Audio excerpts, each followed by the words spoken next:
let's riff on that. That's actually interesting. Because so do you think that that's then, my mind goes to, I used to lead a sales training org, and what we always talked about was stage of business sophistication when we thought about partners. And so it was their maturity in the market, certainly relative to team size and revenue, but I think most importantly, the way they deliver services, how they thought about their go-to-market strategy. And I bucket them in three things: building, growing, and scaling. Yes. Building their go-to-market, growing their business and their opportunity, scaling their teams and process and product and whatnot. Right. Do you think each of those different stages, if we use those just for reference today, does that impact then the scale? Because I'm thinking immediately that the smaller one wants focus, the larger one wants volume. If I'm a listener, that's what I'm thinking. Do you agree with that, or do you think that it's totally situational? I think it's a little bit situational, right? So it really depends on the organization you're with and what your genuine end goals are. Now, the organization I'm with today, which is large, right? Our goal is that we want to go as deep and wide with these partners as we can, because really it's all about the penetration. I mean, we already have, 35,000 plus customers. We already are very much, well integrated into these Fortune, 500s and so forth. And so for us, it's not necessarily about the volume anymore. Now it's more about how can we get deeper? How can we penetrate more? How can we genuinely be in, the most important pieces of these folks' businesses? And so that's where partnerships become influential in that, because any of those partnerships that already are in the business deep like that and are now partnering with you, they bring you along with them. Now, if we're talking about somebody small and big, the small then is now, gravitating towards the large, so that they can kind of ride their coattails and get that trust and brand and all that. So you really have to just look at it like, who are the two champions out of both partnerships? Are they on the same page? Are they driving for the same results?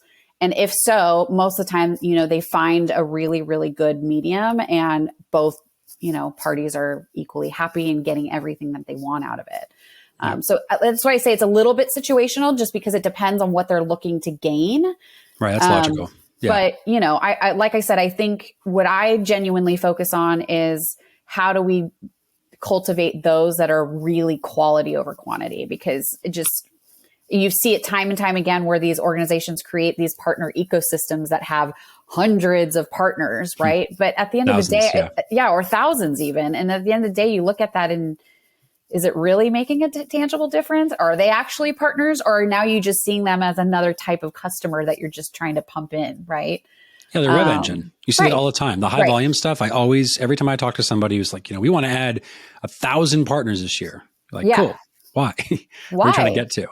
And I think part of it is ASP directive. I think some of it is obviously the, productivity per partner and things that obviously feed into the impact each of them has. Right. It's interesting you talk about being established and then shifting. We don't have to name unsaid, but like in your experience, are the businesses that are more well established in the market, that have more of the prime logo penetration you described, you think it's more prevalent there that they'd want to go deep and wide? Or is it, maybe I'm answering my own question, this next part of it, but like thinking about it in terms of, my gut says it's irrelevant. I think it has to do with what the market demands, which is, do you have a complex product? Do you have opportunity to go, to your point, into more depth in your customer, deliver more value at scale, things like that? Yeah, I thought you kind of answered your own question. Yeah, so it really depends, right? So, I mean, if you're delivering something that's just kind of a one and done, obviously volume is going to be more important. But if you're delivering something to your customers that's much more of we have an entire portfolio that can genuinely, transform your business in a multitude of aspects,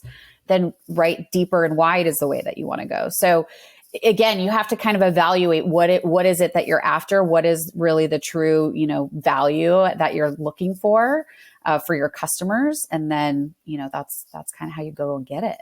Yeah. Well, then measure it, right? I mean, obviously that's a big part of it. Yeah. The KPI piece. Yes. In fact, maybe we finish there, because that's interesting to talk about real quick here at the end. Yeah.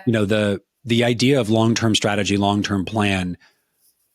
Most leaders I engage with want revenue tomorrow. How do we go and find other businesses to sell our product to our customers faster? Lower CAC, LTV, relationship is better, that whole thing, right?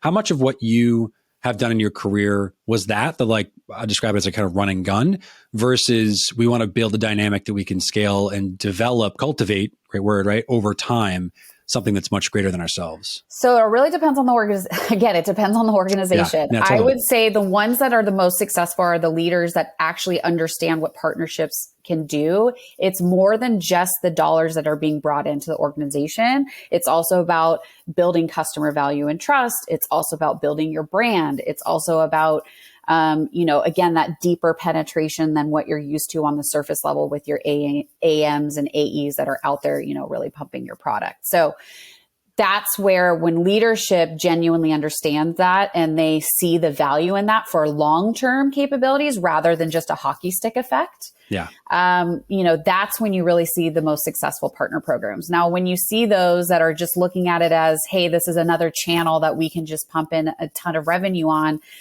most of the time they do great right in the beginning and they have that hockey stick effect, but then all of a sudden they plateau, or even worse, they just do a complete bell curve and they drop off and it just doesn't work anymore. Right. So you have to play that game a little bit of both, right? Because you do want some immediate,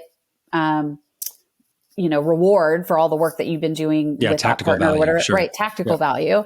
But you also want to make sure that this is for the long haul, regardless of the market, regardless of, what's going on, with your customers or changes in your product. You want something that's going to help you at least stay stable, right, throughout those changes. And that's, partnerships are pretty heavy handed in that. And I think more and more organizations are seeing that and using partnerships as a main tactic in that long-term vision versus just, sales, crack that whip, right? Yep. Yeah. So. Scalable, maintainable, yes. Predictable growth. People love the term partner-led growth. Yes. Which is not to be confused with regular PLG, product-led. But I do think that there's something valuable when you start to look at, the phrase comes up a lot, bimodal, but I think it's more than that. It's this idea of marketing, sales, and partnerships to develop longevity and trust, right? The framework of being able to deliver consistent value to the market that people can count on and consistently get. Yeah. That's great. Yeah. Katie, it's been fun. I really enjoy your insights. So thank you. Yeah, if folks want to connect with you on the internet, where do they find you? Where do they reach out? You guys, anybody can find me on LinkedIn. I also have a website for myself, which is the elevategroup.com. That's just, my own little side project that people come to me for consulting purposes and things like that. But either way, I'm responsive on both. So, come find me. That's fantastic. Thank you again, folks that are listening. Like, subscribe, throw a comment on there. We appreciate you checking us out. Until next time, Katie, thanks again. It's been a great conversation.